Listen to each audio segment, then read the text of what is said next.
Good morning. I'm meteorologist Dave Epstein. It is Wednesday, the 1st of July. Let's get to our weather wisdom for today.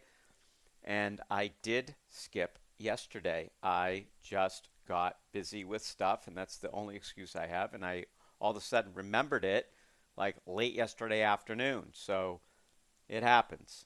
I'm human. All right, let's talk about the heat. So today, right now, it's in the 60s to near 70 degrees. We had a couple of showers for some of you last night. Most places missing them. We've got the extreme heat warning, which goes into effect in a few hours and then continues all the way through July 4th. What does that mean? Well, it means that heat index could be up to 110 or a little better than that. So very hot conditions combining the humidity and the actual temperatures. And because of that, you can get heat exhaustion or heat stroke if you're really outside, which is a serious medical emergency. Nobody wants heat stroke. Heat exhaustion, you get a little nauseous, you got to get inside, you got to cool yourself off. But that's the precursor to the real dangerous one.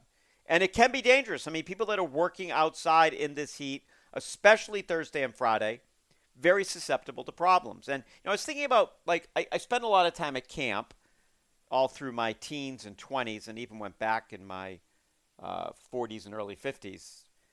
And it's tough, because camps, if it's a day camp, they're probably outside under some tent, and if it's an overnight camp, most of them don't have air conditioning, so it's tough on the kids. So you gotta really take it easy out there. Now, is this dangerous? Like, don't go outside? No, of course not. I'll be gardening here in a few hours for a few hours, and I'll go back out this evening and check things and water what needs to be watered. And I sort of plan on being inside during the middle part of the day because it is, for me, it's just too hot. I don't want to be outside. So kind of move the schedule around. Do the things that maybe you would typically do outside in the middle of the day, maybe get them done this morning, and maybe do the things that you might do this morning. Like, I'm making this up, you plan to vacuum the house or something. Do that midday when it's real hot. So temperatures continue near over 100 for Thursday and Friday, and even Saturday there'll be a chance for showers and thunderstorms as a front approaches, but still mid to upper 90s. I think Sunday we're near 90. Could be another day. Could be day 6.